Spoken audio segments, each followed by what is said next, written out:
Hello everyone, मैं आज आप लोगों को फ्यूचर टेंस समझाऊंगी। फ्यूचर टेंस को हिंदी में भविष्य काल बोलते हैं।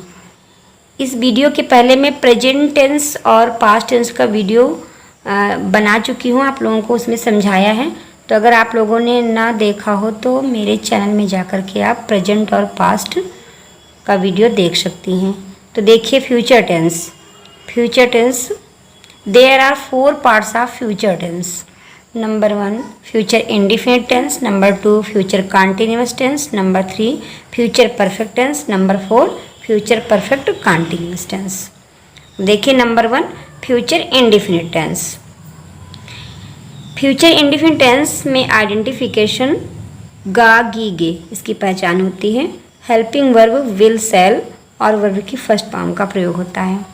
आई वी के साथ सेल लगाते हैं और अदर्स प्रोनाउन के साथ हम विल लगाएंगे। देखिए बहुत ईजी है। वह अंग्रेजी पढ़ेगी। She will read English. She के साथ विल लगेगा, वर्ब की first form object. She will read English. वे पाठ याद नहीं करेंगे, निगेटिव है। देखिए पहचान गागी गया है। वे पाठ याद नहीं करेंगे। दे will not learn lesson. Will के बाद हमें नॉट लगा देना है, दे के साथ विल लगेगा। दे विल नॉट लर्न लेसन, इस तरह फुल स्टॉप। क्या वह कल कानपुर जाएगी, इंट्रोगेटिव है। तो इंट्रोगेटिव में हमें हेल्पिंग वर्ब को पहले लिखना होता है, आप लोग जान चुके हैं। तो हमें हेल्पिंग वर्ब विल पहले लगा देना है। विल, उसके बाद subject. Will she go to Kanpur tomorrow. यहाँ कल के लिए हम टुमारो लिखेंगे। फ्यूचर टेंस में कल के लिए टुमारो लिखा जाता है और पास्ट टेंस में यस्टरडे लिखा जाता है, ये आप लोग जानते हैं। तो देखिए will she go to Kanpur tomorrow, question mark चिन्ह, इस तरह करेंगे। मैं कल क्या पढ़ूंगा। नेक्स्ट एग्जाम्पल देखिए, मैं कल क्या पढ़ूंगा, इंट्रोगेटिव सेंटेंस है। तो क्या बीच में आया तो हमें पहले इसकी अंग्रेजी लिखनी है। क्या की अंग्रेजी क्या होगी, वाट। उसके बाद सब्जेक्ट मैं के लिए आई का यूज़ करते हैं, आई के साथ हमें शैल लगाना है।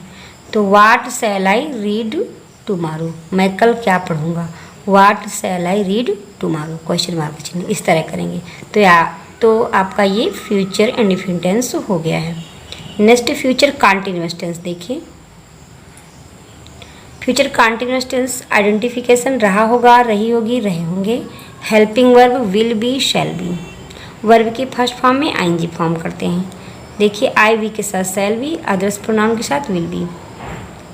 सीता पढ़ रही होगी, देखिए होगा होगी आ गया है, तो सीता पढ़ रही होगी, Sita will be reading. Sita के साथ विल बी लगेगा, वर्ब की फर्स्ट फॉर्म में आईएनजी फॉर्म। तो Sita will be reading, question mark, no full stop, इस तरह करते हैं। वह कानपुर नहीं जा रहा होगा। He will not be going to Kanpur. Negative होता है तो वहाँ पर हम विल के बाद विल सेल के बाद नॉट लगाते हैं, उसके बाद बी लगाते हैं। तो he will not be going to Kanpur, full stop. Next देखिए क्वेश्चन वो इंट्रोगेटिव सेंटेंस। क्या वे खेल रहे होंगे। तो देखिए क्या क्या आया है, तो हमें हेल्पिंग वर्ब विल पहले लगाना है, दे के साथ विल लगता है, तो विल दे, उसके बाद हमें बी लिखना होता है। यहाँ पर क्या होता है, विल सेल के बाद सब्जेक्ट, उसके बाद बी लगाते हैं। तो will they be playing, question mark चिन्ह, इस तरह करेंगे। नेक्स्ट देखिए, वह क्या लिख रहा होगा। तो ये क्वेश्चन वर्ड विद स्टार्ट है, तो क्या की अंग्रेजी हमें वाट लिखना है, उसके बाद हेल्पिंग वर्ब विल, फिर उसके बाद ही, फिर बी। तो what will he be writing, question mark चिन्ह, इस तरह करेंगे।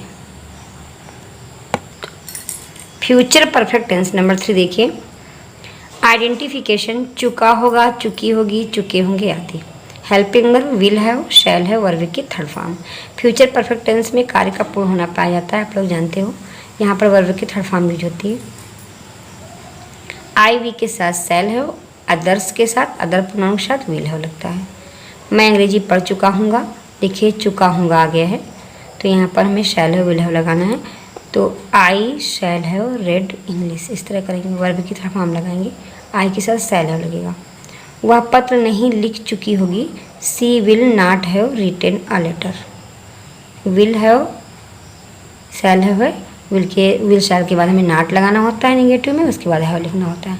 तो she will not have written a letter, इस तरह करेंगे। क्या सीता पढ़ चुकी होगी। विल सीता हैव रेड, इस तरह इंट्रोगेटिव में करेंगे। हेल्पिंग वर्ब, उसके बाद सब्जेक्ट, उसके बाद हम हैव लिखते हैं। तो will Sita have read, question mark चिन्ह, नेक्स्ट इंट्रोगेटिव देखिए, वे क्या कर चुके होंगे, तो what will they have done, इस तरह करेंगे। वाट विल, वाट के बाद हेल्पिंग वर्ब, उसके बाद सब्जेक्ट, उसके बाद हैव लगाते हैं, तो what will they have done, verb की थर्ड फॉर्म क्वेश्चन मार्क चिन्ह, इस तरह करेंगे।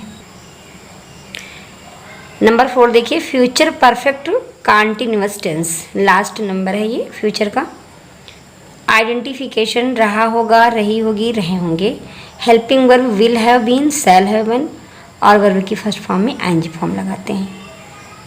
आई वी के साथ shall have been, others pronoun के साथ विल हैव बीन, और इस तरह के टेंस में हम टाइम रहता है, आप लोग जानते हो फ्यूचर परफेक्ट कॉन्टिन्यूअस टेंस, यहाँ पर टाइम रहता है। निश्चित समय के लिए सिंस, अनिश्चित समय के लिए फॉर। राधा 1 घंटे से पढ़ रही होगी, तो Radha will have been reading for an hour. घंटे के लिए हमें क्या लगाना होता है, अनिश्चित समय में आता है घंटा, तो यहाँ पर फॉर लगाते हैं, तो Radha will have been reading for an hour. Verb की फर्स्ट फॉर्म में एनजी फॉर्म रहता है, ये आप लोग जानते हो, तो इस तरह करेंगे। वे 4 बजे से नहीं पढ़ रहे होंगे, निगेटिव में है, तो they will not have been, इस तरह लिखेंगे निगेटिव में।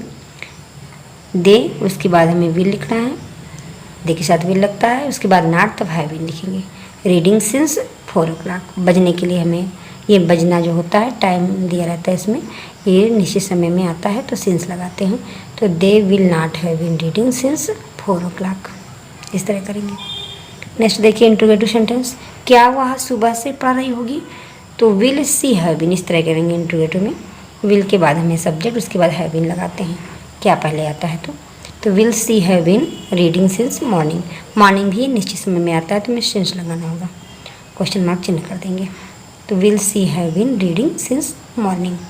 नेक्स्ट देखिए interrogative sentence, question word with start, क्या बीच में है, तो हमें वाट लिखना है, उसके बाद हेल्पिंग वर्ब लगाना है सब्जेक्ट के अकॉर्डिंग, तो हमें वह के साथ सी के साथ विल लगेगा, what will she have been, इस तरह करेंगे। वाट विल, फिर उसके बाद सब्जेक्ट, फिर उसके बाद हैव बीन लगाते हैं, तो what will she have been writing since morning, इस तरह करेंगे, क्वेश्चन मार्क चिन्ह।